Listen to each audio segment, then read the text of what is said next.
Hello, Mindfulness Collective. This right here, wait for it, now, it's the joy of being on live stream, coming to you live from Brooklyn, New York. And if you're joining us anywhere other than that, boy, I don't know how you're getting here, because that's the only place we are. What's up, folks? Very glad to see you, very glad to hear you. I see folks are trickling in as we speak. Lovely, lovely. Today is Freestyle Friday, which, you know what that means. That means we're going to talk about your interest. What is up with you? What is up with you? What's up with you lately? It's funny how that could sound so totally different. It's like, hey, what's up with you lately? Versus, what is up with you lately? Tone of voice, ladies and gentlemen. Thank you very much. All right, excellent. Good times for all. And if and if there aren't good times, well, you're in trouble, because it's good times mandatory. That's what we should have. Good times mandatory Monday. and then have good times, mandatory all week long. Okay, folks, here is the good part. This is the part where I get to find out where the hell you are on this crazy planet. I have 1,000 windows open. Here was my thrilling idea, is like I have 15 minutes before the stream. I'm going to play some Half-Life Alyx, get my adrenaline going. And then I did. And so there's like a million windows open, and I'm very confused as to what is going on. Okay, here we go. Hello, welcome, folks. Nick, deep in the woods of Karlstad, Sweden. Lovely. I feel like we have to find a way that, I mean, I guess this is what Discord is. This is what makes me, okay.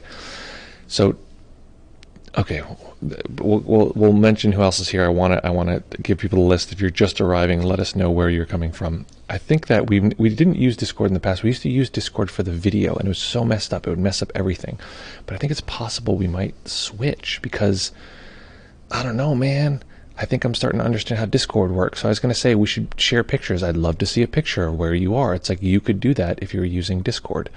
So I don't know, man. Different people use different things. Tomlin, let me know. Is this like a standard thing that people do? Is they'll watch the stream in one place and then comment in Discord, or do people watch the stream itself in Discord? See, I'm like, you know, I don't want to say it, but I think we know what I'm saying, which is boomer.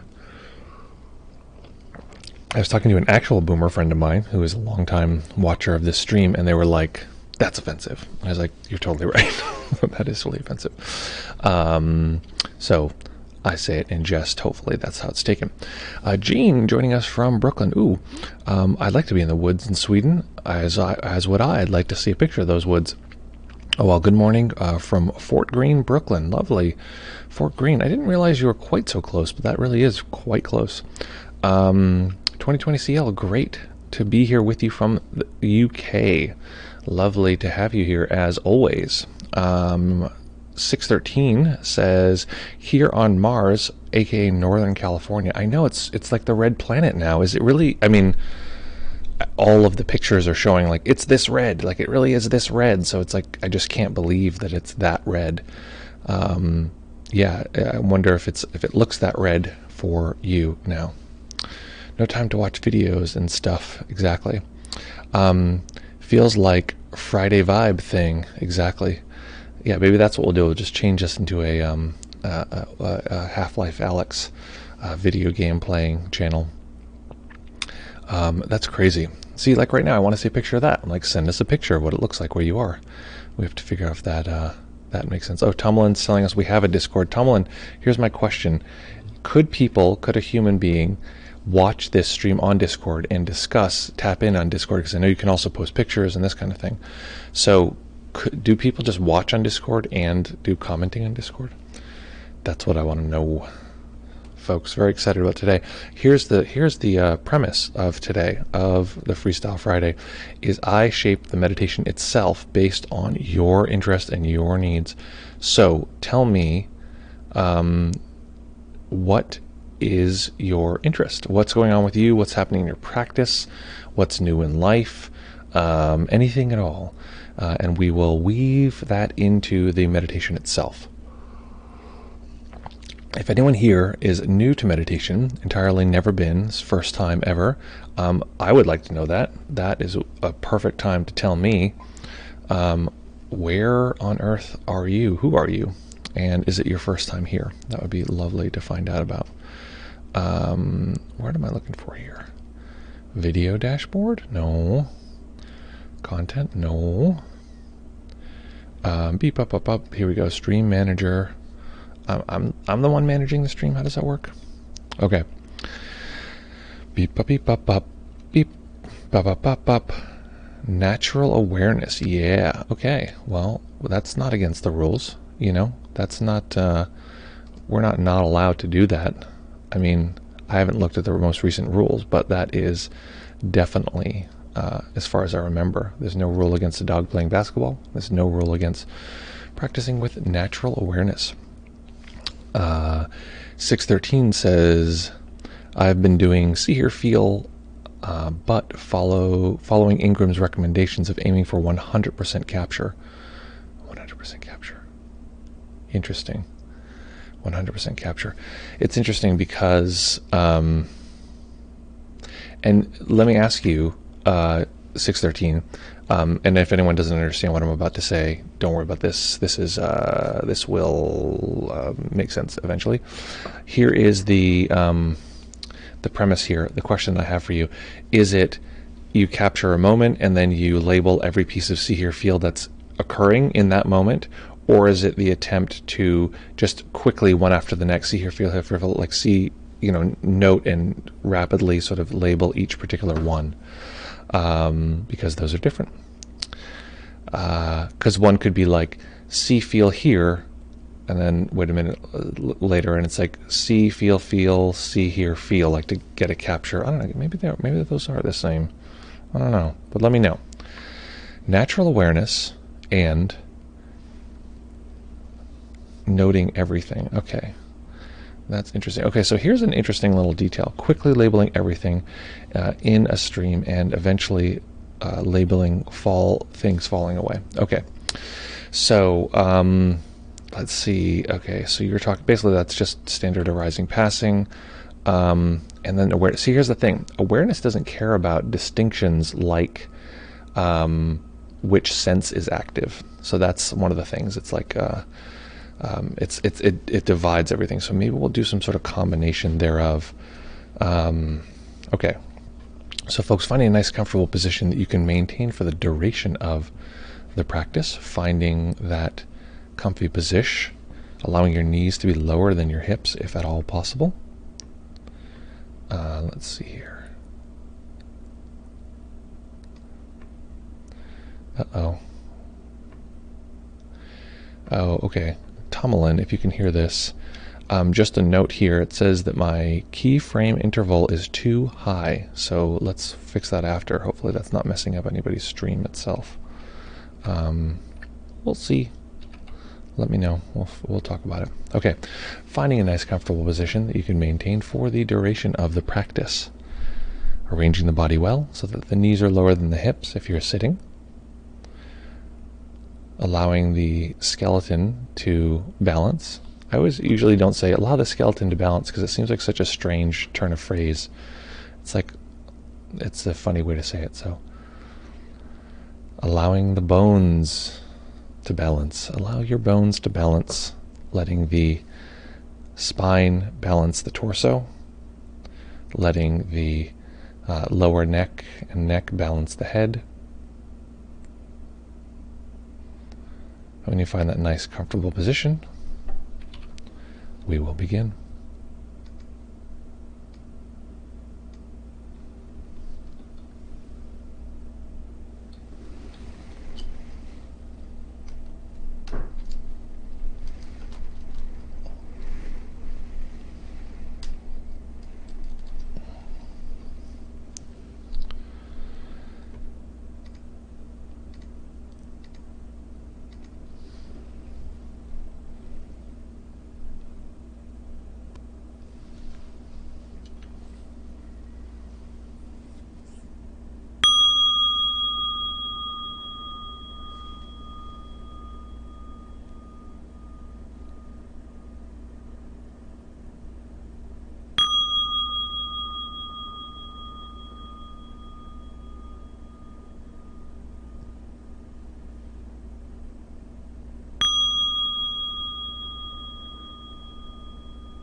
Beginning by taking a few comfortable deep breaths. Just feeling the body rise and fall.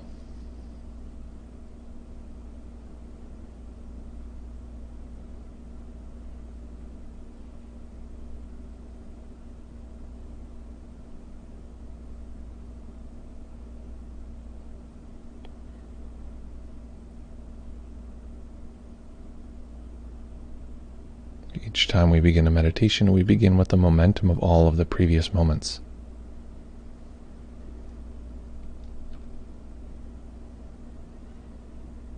This means that if the mind were active prior to the meditation, it'll be likely just as active when we begin. This is not a problem. This is simply the nature of the mind. So as we observe the body rising and falling in relation to the breath,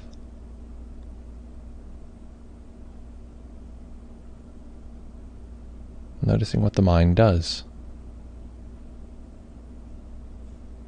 Again, not a problem.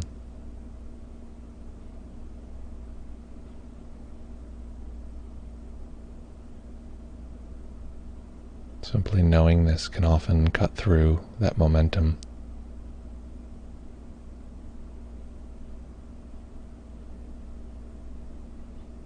And if not, that's also fine.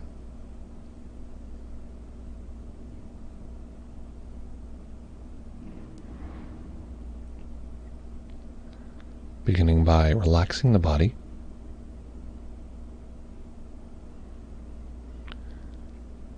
Gross relaxation, releasing the shoulders and hips, relaxing the torso,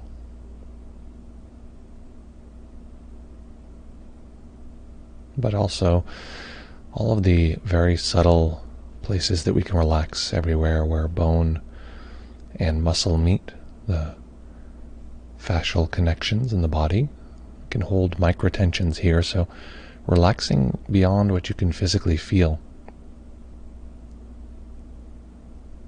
And if we do this globally, in large areas of the body, we can begin to detect a kind of fundamental core relaxation.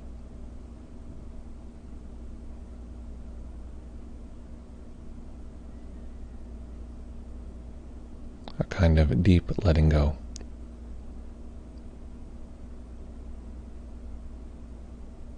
So deep that it might even feel as though we are falling or floating.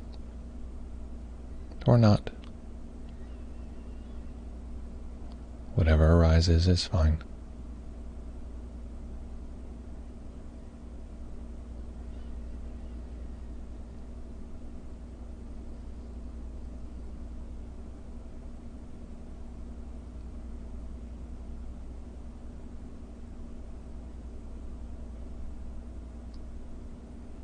What I'd like us to do is observe the newness of our experience.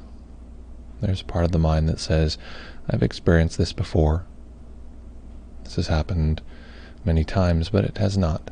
Not these sensations, not in this particular moment.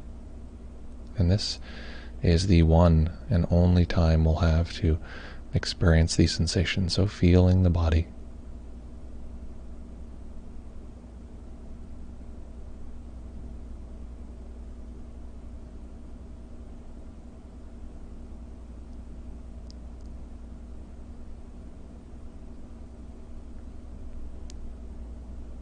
Letting this experience be new.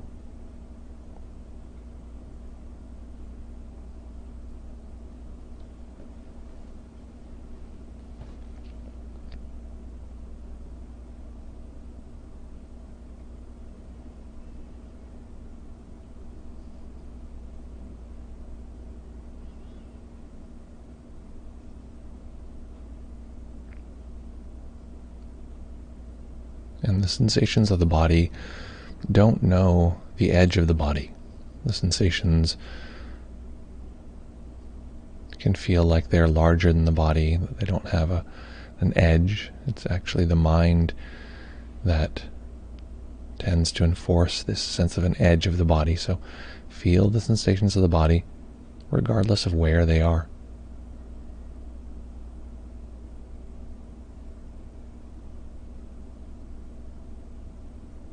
This entails a kind of physical and mental letting go. Letting the sensations be whatever size they want to be.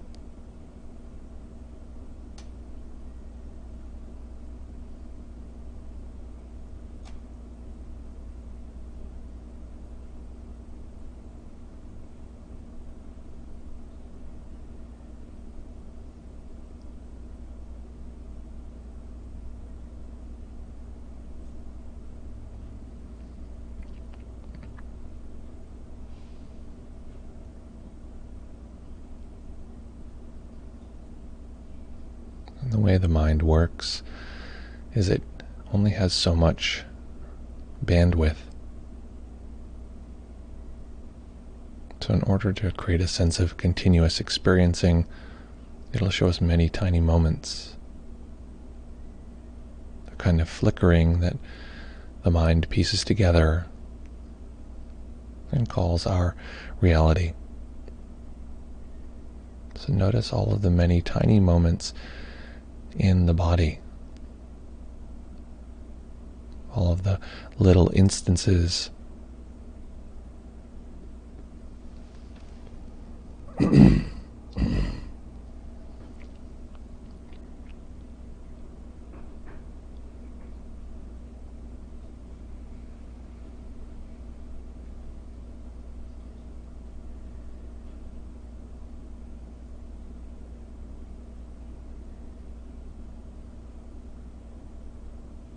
So we're riding this edge of newness, this precise moment, noticing whatever sensations arise in the body,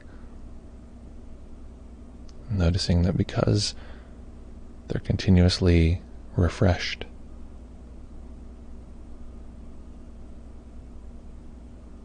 the sensations themselves are almost like a kind of glittering.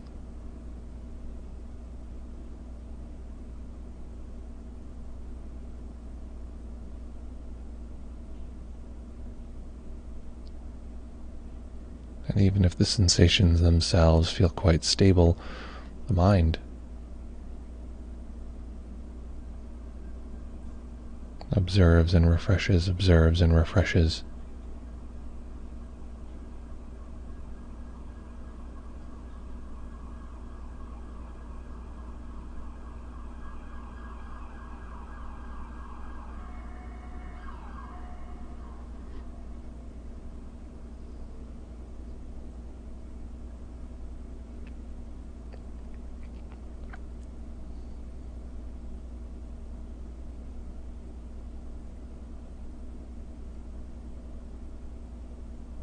And it can be helpful in a practice like this, especially if it's unfamiliar,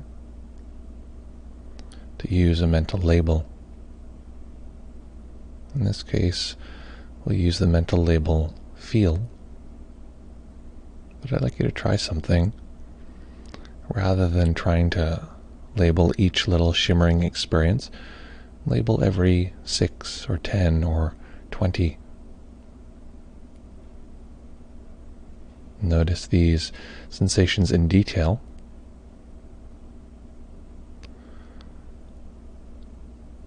And then every once in a while, capture them with a mental label saying, feel.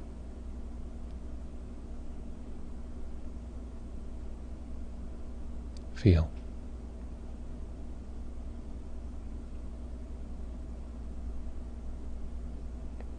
Feel.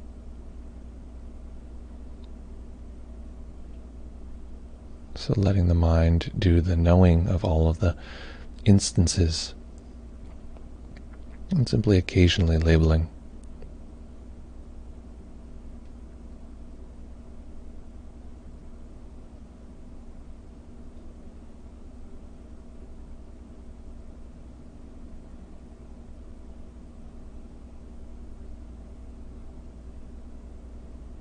Letting the mind explore, discover various areas of sensation in the body.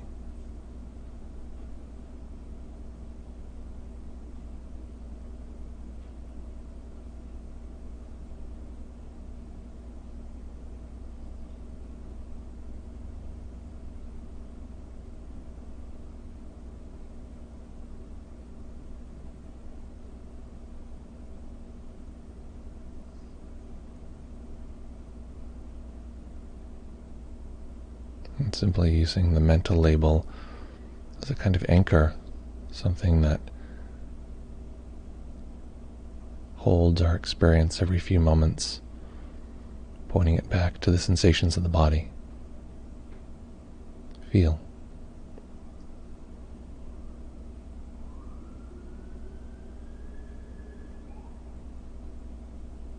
Feel.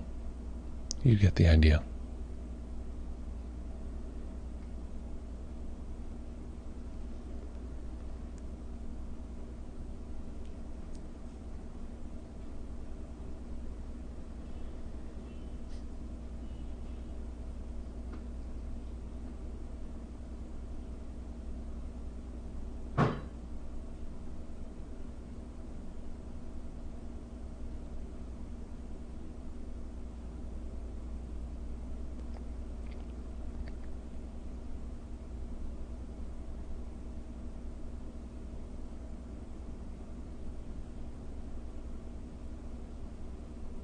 And over time, what will occur is the mind will forget the newness of these experiences, usually interested or excited by something else, some other distracting material. It's not a problem. Just reminding the mind once more, being fascinated by this new experience.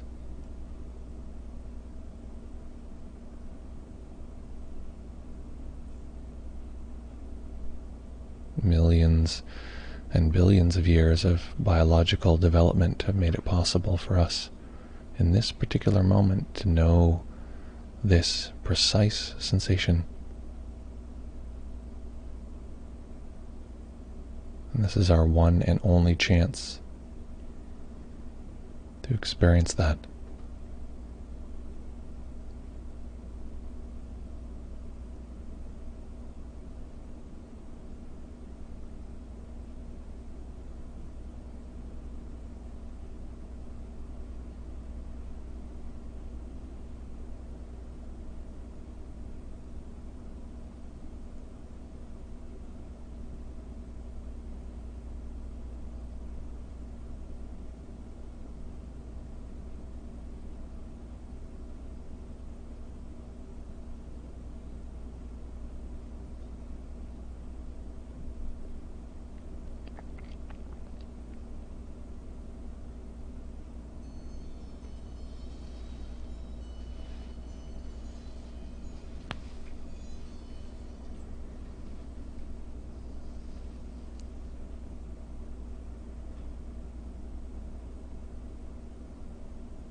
Now we're going to make a slight change.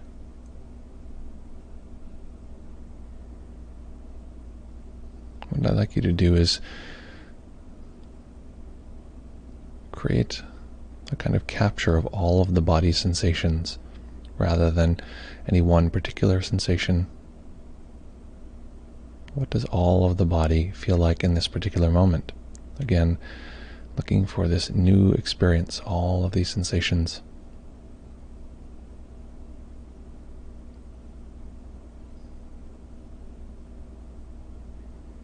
But noticing that this capture will collapse. If we try to create a freeze frame of all of the body sensations in this moment, it'll very quickly be pushed aside by new sensations.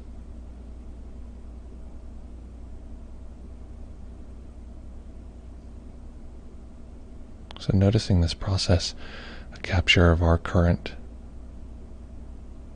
body experience, and watch it get pushed aside with a new set of experiences. And we can do the same, capture this.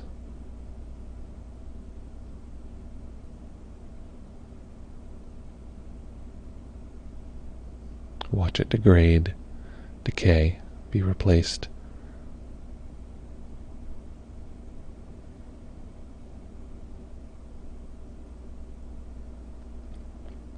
The instant we have the initial capture, we can use the mental label feel.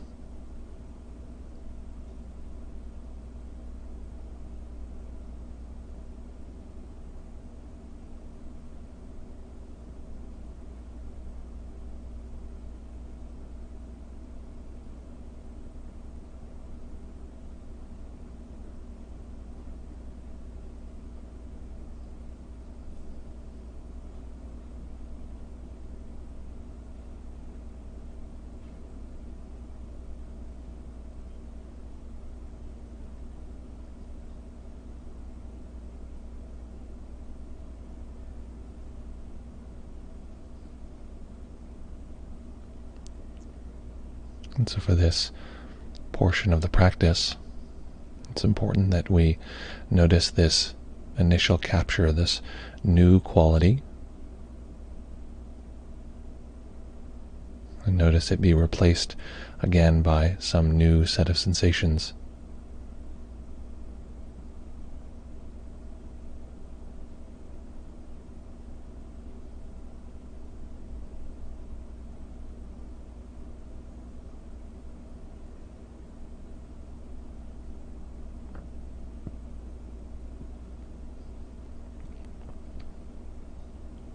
In this way, using awareness, the overall experiencing of the mind, to capture the set of sensations rather than any particular one.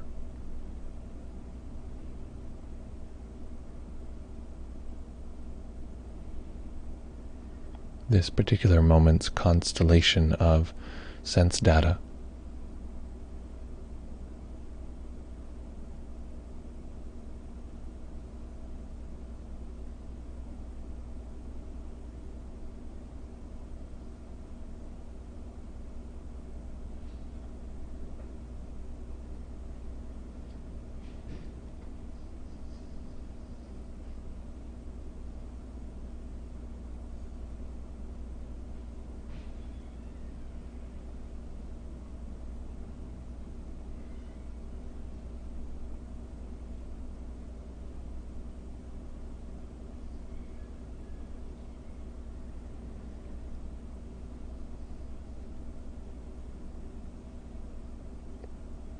and beginning to notice that this experience of this new set of sensations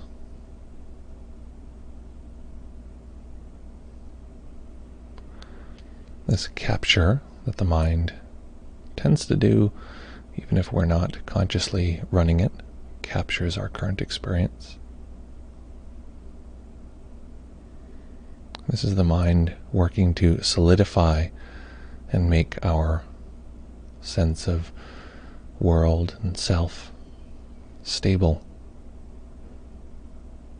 So for a moment, begin to notice that it doesn't seem to cease. It is more of a process than anything else. So rather than looking at these instances of newness, look at the continuous creation of this particular moment, viewing it more as a verb than a set of nouns stacked one in a row.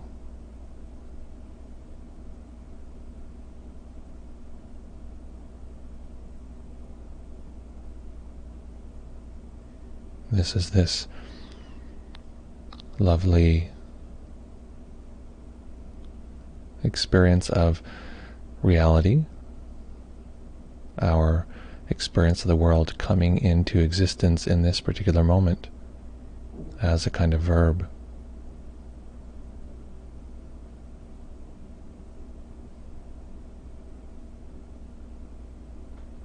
As though we were continuously riding a kind of peak of a wave.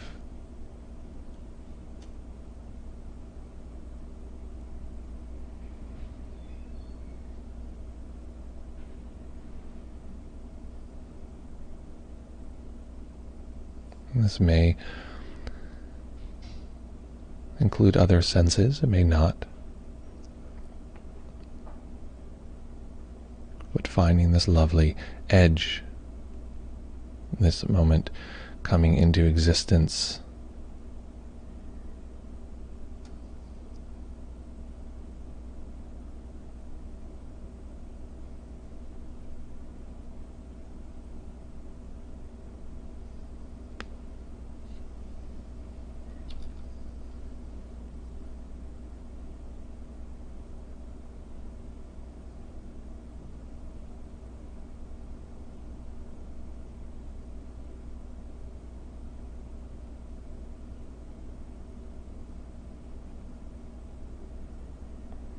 and rather than experiencing our world, our sense of inside and outside as things, as objects,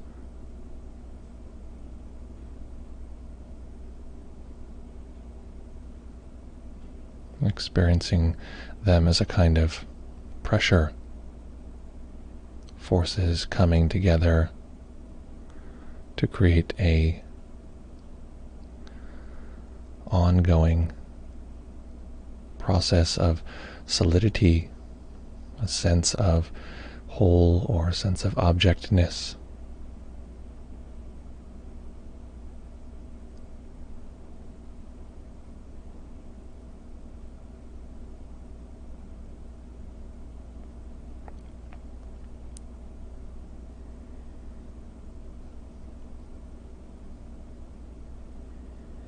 as though we were watching water at the edge of a waterfall be continuously replaced.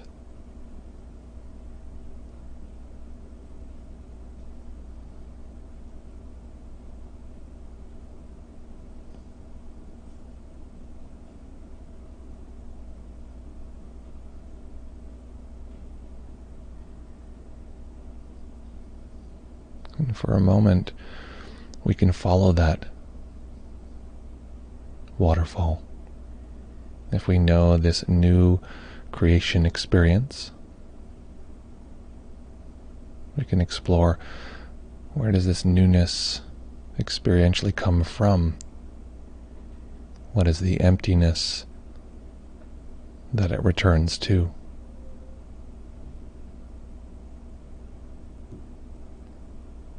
If our experience is marked by a sense of solidity, this solidity is only known in contrast with the absence, this void.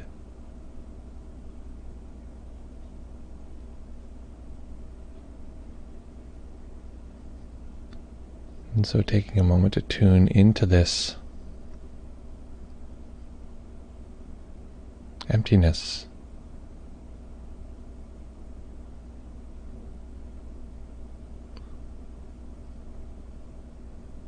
our experience is a verb unfolding,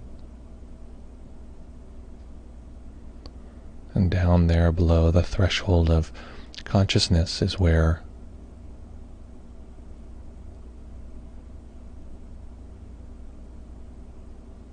all of this material seems to emerge from.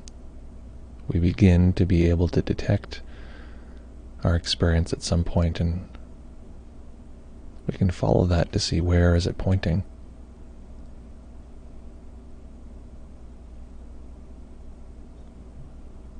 And if we'd like, we can label this gone.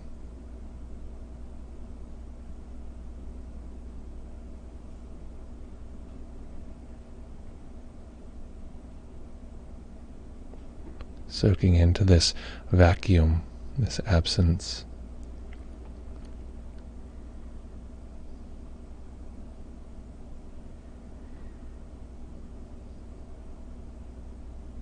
That which is not this, which is not the newness.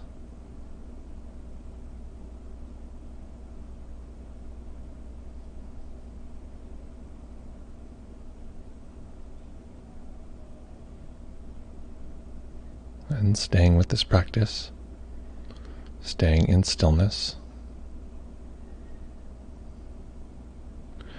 allowing a tiny bit of light to enter the eyes, eventually allowing the eyes to rest on a single point as they fully open.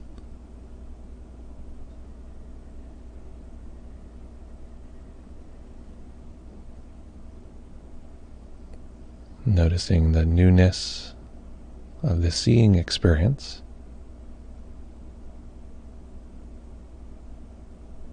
and perhaps, if it's available to us, also noticing its absence, noticing the place that it all disappears to.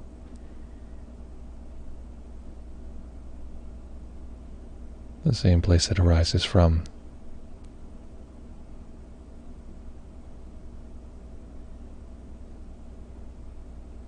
And in this way, letting this particular moment be the great teacher that shows us how we might bring this practice into every aspect of our life.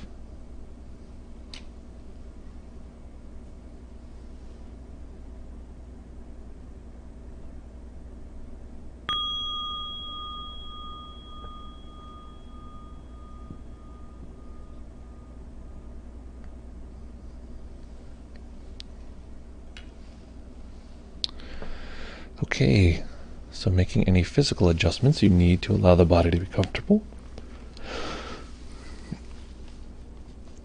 I always want to stretch up, but I have these giant head muffs on, so I can't quite quench my thirst. 2020 had to leave, but glad you were here. Glad you were able to stay for part of it. So, as folks begin to reassemble their experience of the world, a couple things. One is that this is where we're going to go into reports and questions. I want to encourage folks, especially today, it being Freestyle Friday. Today's where we emphasize the all-important fact that your voice is essential. We're going to encourage you, if you'd like to, jump onto our Zoom in order to ask your questions. And peep up is let us know, though, if you're going to, because it helps us. We won't launch the camera unless it needs to, because sometimes it can interfere. As you're adjusting, as you're making yourself feel comfortable, know that part of developing a deep practice is talking about your practice. So I encourage folks to do that, whether it's tippy typing with your finger knobbles or if it's with voice. So as you're reassembling experientially, and we're typically used to this very solid experience of the world. Okay, I'm going to kind of come together as a self. I'm going to kind of navigate this world that's outside of me.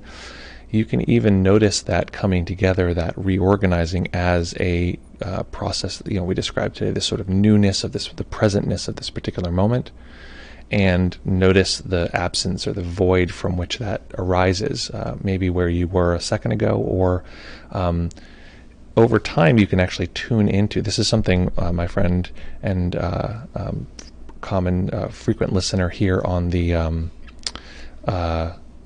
stream talk about as not this. The presentness of this actually points to its own emptiness. And you can train the system to know that over time, and you can just observe the emptiness in the experience that you're watching here. Okay, so we have Nate jumping on the Zoom. Let's go to Zoom.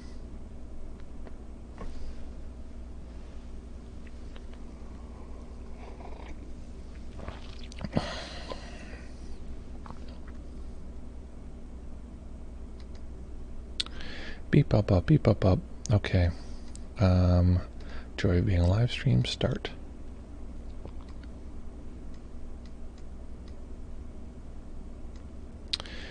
And okay, it's beginning here. Oops, I did not want that to happen. Oops, looks like you can't see me. Why is that? That's very weird. Oh, I know why that is. Give me a sec here, folks. Beep up, beep up. Oh, I see why. There we go. Cha-ching.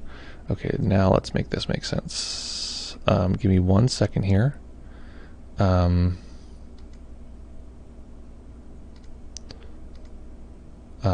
we go.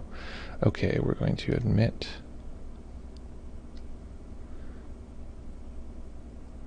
And, okay, 1 second here, Nate. I want to make sure this works. Oh,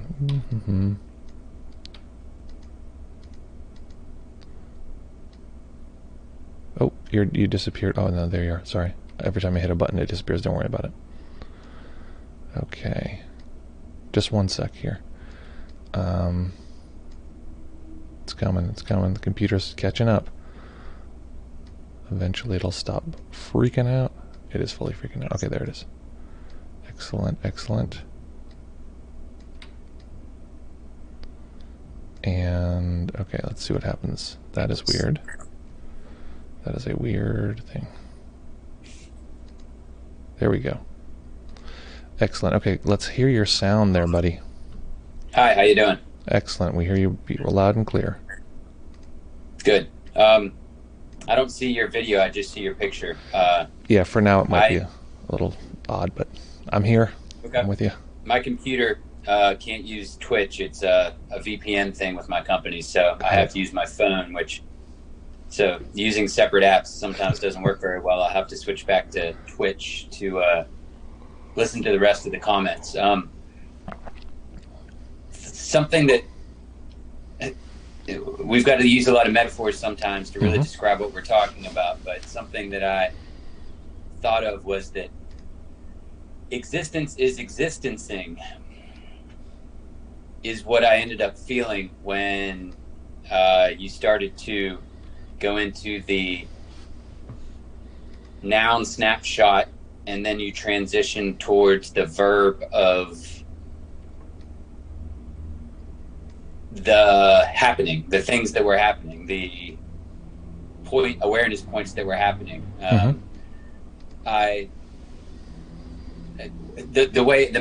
way I see these snapshots of now, and even when you talk about turning it into a verb, I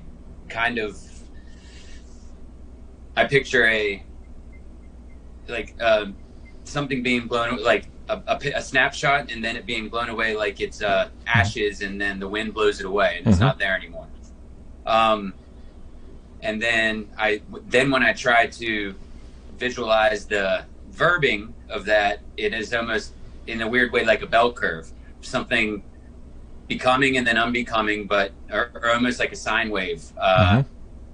And I wonder if, like, some of the things that I've listened to Shinzen say before, I can't remember where, but you can still boil it down to individual points. And like you even mentioned the water metaphor of a waterfall. Isn't there still individual waters in that waterfall? And at what point am I over analyzing when I'm doing that? Or to verb it, is there a place where I should be stopping? I'm thinking kind of like, also just the gone, is that a pre-experience or a post-experience? That's another interesting question. As you know, I'm good with multiple questions without waiting for the first one, and I apologize for that. But I guess those are kind of two general questions, and I'd like your input on that. And then I'm going to jump off and go back to Twitch, if that would be easier. Well, hold on one second, actually, because I want to, in case I want to ask a further question. So let me, as briefly as you can, state the first one again, because my mind got caught into the second one. The first one was, are there individual drops? That was the sort of... Essentially, that was the first one. No, I understand. I just needed to remember. So if you need to clarify further, just let me know. So we're in this very interesting territory where we're really in the realm of perception. We're really in the realm of what is the perceiving experience. And so when we say, are there individual drops? Well, the answer would be yes, the system can perceive individual drops. That is definitely a possibility. So we want to explore that possibility. But because it's not, we're not talking about the scientific physicality of the world. We're talking about a process, because this is something the mind is doing in order to make sense of the world. So usually we start and okay, see, hear, feel, see. Somebody was describing rapid noting before. I really wanted to point out that even the experience of something becoming into this moment is a process. It's not like there are these floating objects and we can observe them. The mind itself is actually producing objects out of things over and over again. So we can watch that gripping and we can watch that breaking down. This is actually, I have a much stronger emphasis on nama and rupa, you know this, than many teachers, in large part because that's where I see that happening, is the mind is making nama, making an object out of raw sense data, and then that breaks down and happens over and over and over again. And within that, I often find that we can find a lot of the path. Usually we will miss that detail. So when you say there are objects, what I would say is the mind can perceive objects. It can perceive that there are these individual units that are occurring. You can look at this now. This doesn't have to be theoretical.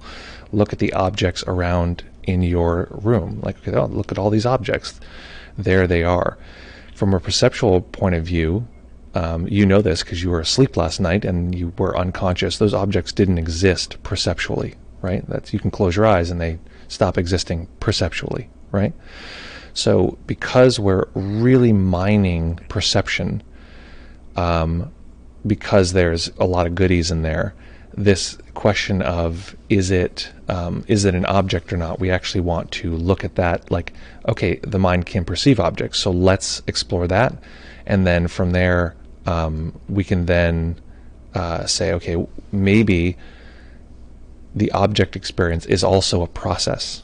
The mind is, and you can observe this now, watch the mind making objects. Now, if you have no experience with this, it might seem a little strange, but, notice how solid something feels when you look at it, and something else feels so solid when you look at it, and something else feels very solid when you look at it, but you can't maintain all of those at the same time. It's too much solidity. It's like a video game where the graphics only work right in front of you. So just look at how solid something is. This is not there's so much depth available. I'm looking at a paintbrush that I forgot to put away, looking at the, PC itself. Okay, now I'm looking at the microphone. Now I'm looking at it's so solid. It's such an object, but each one of the previous ones had to die down in order for this one to feel solid. So to observe that as a process is powerful.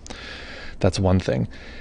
The next thing you asked was, is gone, is that a post experience after the object is created and it breaks down, or is it something that happens before the object is created and it springs to the surface? Well, the answer is yes. The answer is yes. Of course. Yeah. Which is part of why I emphasize this I have this heavy emphasis on nama and rupa, because it is the process as it's occurring. Again, you can say like get a quick snapshot of your entire experience right now. Okay, there it is. Quick, get a snapshot, right? Before that, there was less solidity. It was sort of more amorphous and kind of maybe object here or there. You're following along in the conversation, and now you got this. Your whole real estate of consciousness gets filled with a snapshot, and then it necessarily has to die down because there's no room for it if you want to keep perceiving and existing. So did it happen before or after? This is why Shinzen actually, his critique of the arising and passing model, I think, is very astute, because it's much more, he describes it much more as a circle. It's sort of, I think Zen has a lot of circular metaphors, and so it's much more of a loop, that things are sort of looping back on each other. And this separation of arising and passing is useful to some degree, but actually, ultimately, this is why Shinzen emphasizes expansion and contraction rather than arising and passing, because arising and passing is a linear. It's a 2D model. It goes from here to here to here. It sort of goes across this line. Expansion and contraction, which is much harder to convey, so pedagogically it's challenging, is recognizing that it's omnidirectional. The sense of solidity that you're experiencing right now is produced by this sort of emptiness coming together, breaking apart over and over and over again. So it ends up being this weird, like you're in space and there's just pressures coming together to create your experience of solidity. And that's, for him, is the sort of Zen version of arising and passing, that it's more, 3D. Now, whether that's better or worse, I don't know. Honestly, I experienced that linear rising and passing experience before experiencing a more sort of dense expansion contraction one, but it was contact with the expansion contraction metaphor that really cracked something open. So, that was just my personal experience. So I don't know if that answers those questions. It does. The obviously the second question, you answered it, but I think with your answer, you obviously are also offering that there really isn't an answer per se. There's not a specific yet. This is happening and this one isn't happening. Yeah. Of whether it's pre or post, it's option C. And it's like where do you stop? Like it's like I'm trying to think of another. I feel like this is like a common thing as people. It's chicken and egg. That's all it is. And there's whole traditions that are built out of arguing that it's chicken, and whole traditions that are built out of arguing that it's egg. You know what I mean? Like there's practices which I think are lovely where you just say yes to this entire moment, whatever happens. And then because of that, the system reacts and you say yes to that, and the whole practice is just saying yes to your universal overall experience at this particular moment. There's also practices where you say no. These are classic Zen practice, the mu practice, where the koan is no. And, that's hard one to get to or to work with because it feels very negative, but it's negative of the negativity and on and on and on. So It depends where you take the picture, where you point the camera, this kind of thing. And with my ADD brain, I sometimes get myself overwhelmed in early parts of a practice like today's, because I begin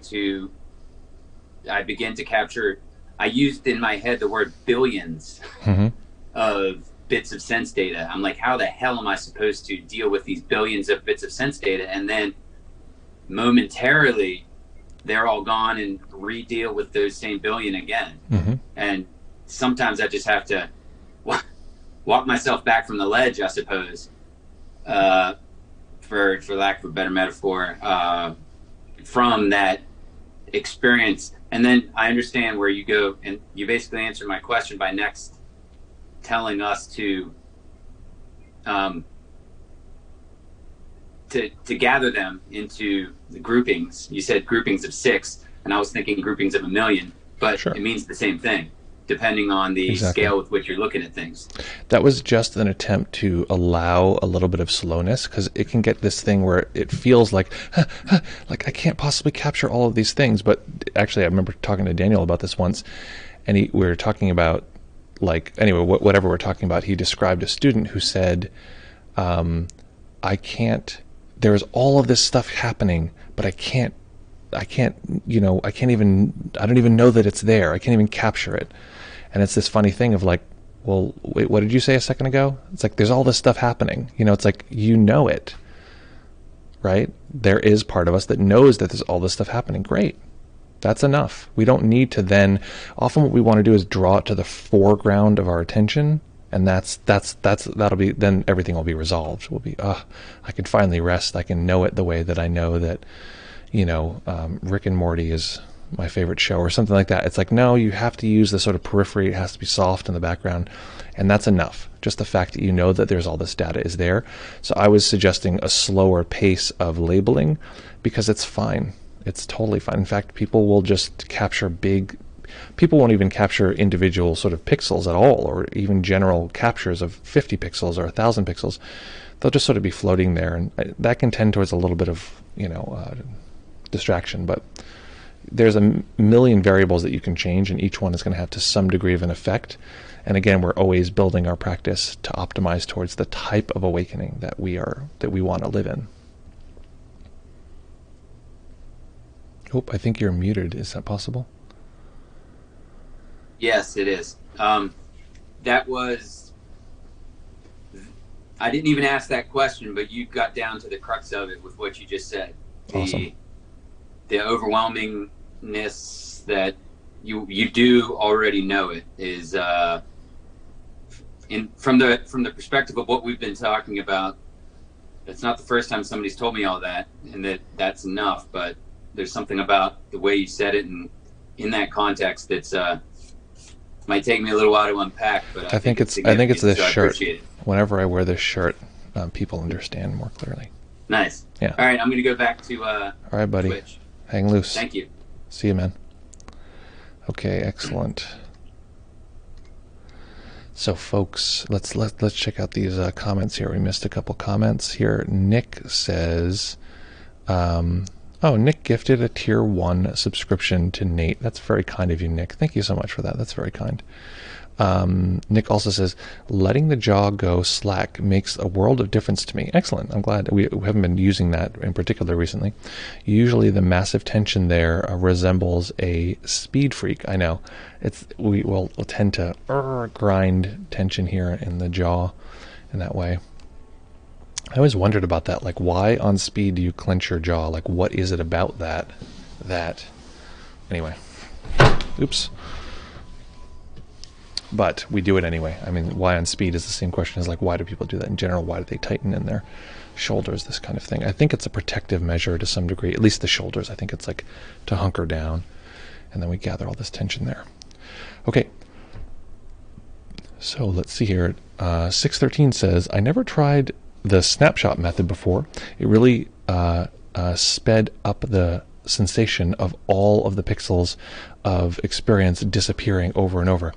Yeah, I think it's it's a nice way to have this sort of, this is the moment, this is it. But like, it's because it's such a complex sort of, I think of it as a constellation. It just breaks down so clearly, and our whole, je ne sais quoi of the moment, like the whole gestalt, this is the moment, it like corrodes and breaks down, and one little sound changes and the whole thing shatters. So that's in Buddhism, I believe, this is my interpretation of this, that's what we're referring to when we say formations. Although when I said before about nama, which is the mind forming objects, some people will describe that is what we're describing as formations. So it's Freaky Friday, my dudes. It is. That's a good, well, maybe we should use that as the intro. Again, if anyone's here and it's their first time meditating, let us know. 613 says, Unlearning Object Permanence Friday. Exactly. That's what Nama Rupa, in my experience, is about. I do the Nama Rupa stage when I teach it much later and for much longer than most you might see on a normal map.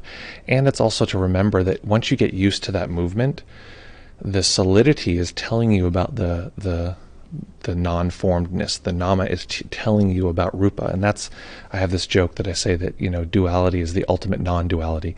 If you can see the system producing this separation and ordering the world, you are now observing it as a process, and you're no longer caught in the necessity of having a duality. So that's that little piece of fun fact for Friday. Nick says, this is far out of my mind. Time and space, Namarupa connection. Okay, time and space, Namarupa connection. Well, time and space are both examples of the mind trying to produce order of the world. Right now, you can sense that time seems like it's moving forward, right, which is very useful for the system to navigate the world. There is the past, there is the future. Imagine if we had a present moment experience and there was no sense of difference of an imagined past and an imagined future, because that's effectively what they are. It could be very disorienting, but having this sort of forward-moving momentum creates a great opportunity for us to need to pass our genetic material forward because we're running out of time, and this kind of thing. So for survival purposes, time is very useful. For survival purposes, space is extremely useful, maybe more useful than time, but then, well, anyway, there's this other question that I have, whether our experience of time is just built out of lots of snapshots of CN, basically, of mental imagery. And so space is extremely important. So you notice the mind is organizing space right now. You are at the center of space, which is very lucky for you, because for survival purposes, if you were like 30 feet off to the left of space, you wouldn't know what to protect when the scary thing came. So you notice the system is often like worried about like all these various things, like what are people, like someone looked at me, and like it makes us more nervous. When someone looks at something else and there's like gives them a scowl, we might have some sort of secondary experience, but it's when they look over here where the mind puts the self, that's when there's a problem. So it's organizing this world into space. You'll notice you have a sense of me and not me, which is typically what we call self and world, inside and outside. There's my inside experience, and then there's the outside experience, and the mind is creating this kind of separation. So those are exactly examples of nama and rupa, the mind organizing sense data. In my half-day retreat on nama and rupa that we did, I feel like I haven't been giving away that link or whatever. Let me see if I can find the link for that, because we have the whole half-day retreat on that. Okay, I'll put the link in the playback of the YouTube if I can't get it fast enough, because I think it's just going to take too much time to find it now. If someone has it offhand, the link to that half-day retreat, let us know. Actually, it should be on our second YouTube channel, which the link should be. I'll put that in the chat right now.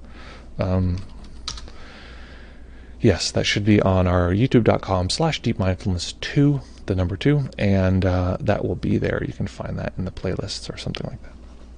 Full half-day retreat where we go over, actually, damn it, I'm sorry, I was going to say we go over each of these different aspects of nama and rupa. We do not. We go over one, which is CN, and the narrative making, the sort of, the narrative making is both space and time. So forget what I just said. It's not there. It is there.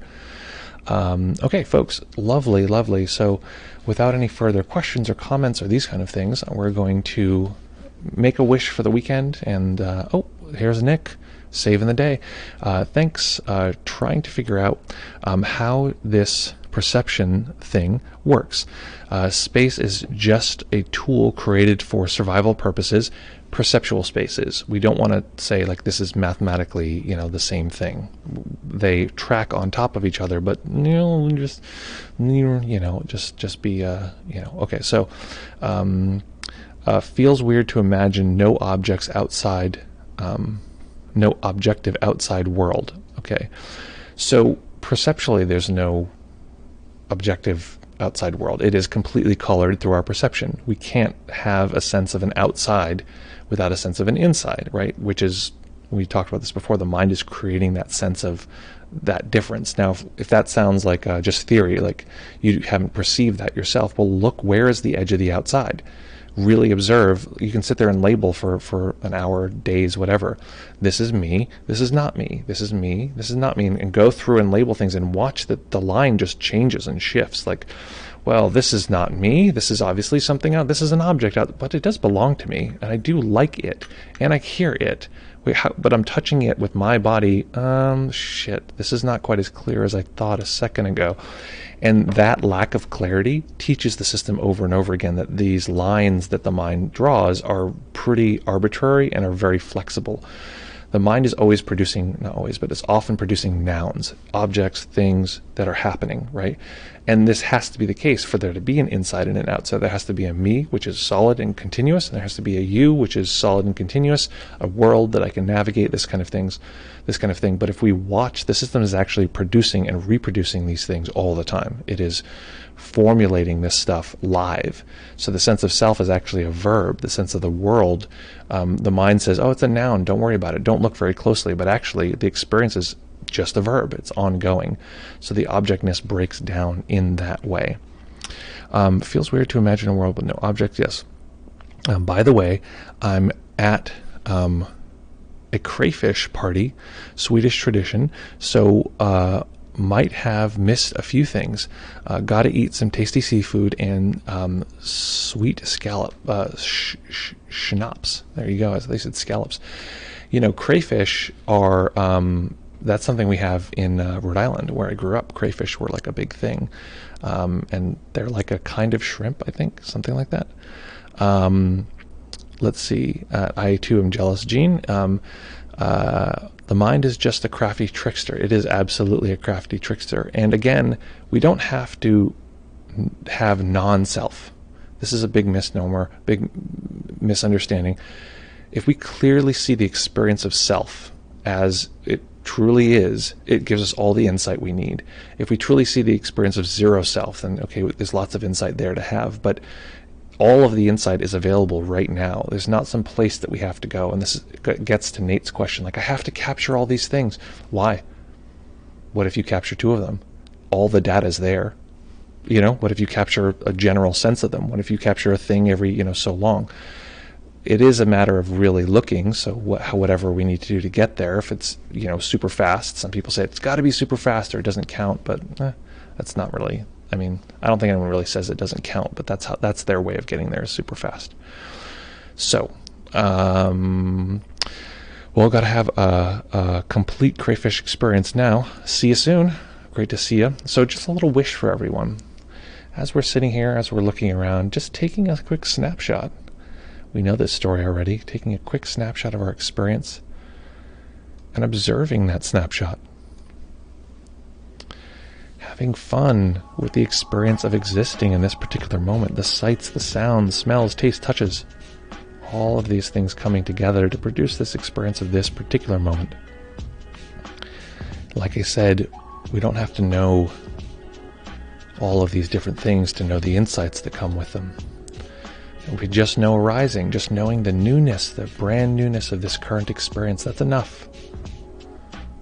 Of course, it's nice to know passing, but we don't even need to. Just knowing the newness of this particular moment, letting it be born again. So my wish for you is to enjoy the complex, radiant experience of being a living human body mind, this incredibly rare, impossible opportunity to exist in this particular world. And yes, we have pains. Yes, we have difficulties. and know that we're with you. Know that we are not designed to bear these pains, these difficulties alone, despite what our culture says over and over and over again. We are built to experience these together. So be sure, everyone, to practice well. Take care of each other, have fun, and in fewer than 72 hours, we'll be back here to see you very